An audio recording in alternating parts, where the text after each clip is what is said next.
This was their quarrel at the time of crisis. Meanwhile Aeneas marched his troops from camp into the field. A racing messenger now clatters through the royal palace, setting the city in alarm, announcing troops of Troy and Tuscany descending from the Tiber's banks across the plains. At once confusion takes the Latins, all the crowd is stung, their anger spurred by provocations that were not trivial. They quickly ask for arms, the young men clamoring for weapons, the fathers, sad and mournful, muttering. And now dissension riots through the air from every side, even as when a flock of birds has settled down in some high grove, or when, along Padusa thronged with fish, hoarse swans are loud among loquacious pools. And Turnus takes advantage of this moment. Yes, citizens, by all means call a council and sit here praising peace while they take arms against our kingdom. He had had enough of words and quickly left the high-roofed palace. You, Volusus, he calls out, you command the Volscian bands to arm, bring the Rutulians. Messapus, you and Chorus with your brother, see that armed horsemen spread across the plains. Some reinforce the city guards, some watch the towers, and the rest shall follow me. Now all the city hurries to the walls straightway. Dismayed by that disaster, Father Latinus leaves the council. He postpones his formidable plans. He blames himself again, because he had not welcomed Dardan Aeneas, taken him as son into the city. Some of them dig trenches before the gates or heave up stones and stakes. The raucous trumpet sounds the bloody signal for battle.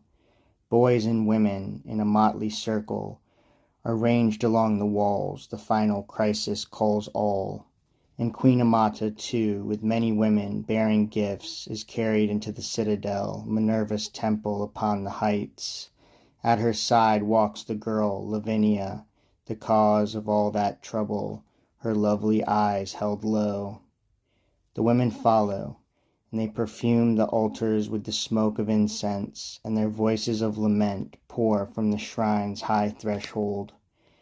Powerful in battle, queen of war, Tritonian virgin, let your hands crack the Trojan robber's shafts, cast him headlong beneath our tall gateways.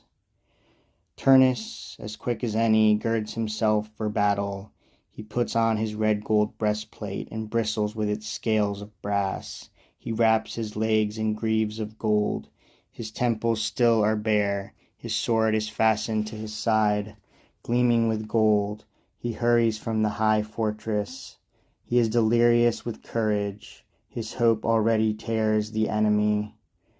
Just as a stallion, when he snaps his tether and flies off from the stables, free at last to lord the open plains, will either make for meadows and the herds of mares, or else leap from the stream where he is used to bathing, and wanton, happy, nay, his head raised high, while his mane sweeps across his neck and shoulders. Camilla with her Volscians rode to meet him. The queen leaped from her horse beside the gates, and just as she did, all her troops dismounted, gliding to earth. Then she says, Turnus, if the brave deserve to trust in their own selves, why, then I dare and promise to oppose Aeneas' squadrons, to ride out alone against the Tuscan horse. Let me try war's first dangers. Turnus, you can man the walls with infantry and shield the city. He, with eyes set on the awesome girl. O virgin, you, pride of Italy, what thanks can I prepare in word or act? But since you are above all praise or prize, then share the trial with me. Our scouts confirm this rumor. Shameless Aeneas is sent on his light-armed horse to shake the plains while he makes for the city across the rugged mountain wilderness. But I shall lay this stratagem along a sloping path within the woods. I shall besiege him from both jaws of the defile. And meanwhile you shall meet the Tuscan horsemen head-on. Together with you I assign Messapus, Latin troops.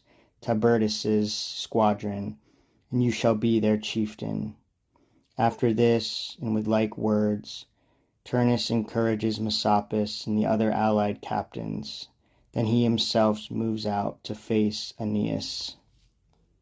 There is a winding valley that is just fit for the traps and the deceits of war, confined by dark, dense leaves on either side. It can be reached along a narrow path, a tight gorge, and a scanty entryway. Among the lookouts on the mountain top above lie secret plains and safe retreats. From these, from left or right, one can rush down against the enemy, or stand upon the ridge and roll great boulders at him. Here young Turnus follows a familiar road. He sets an ambush in the dangerous wood.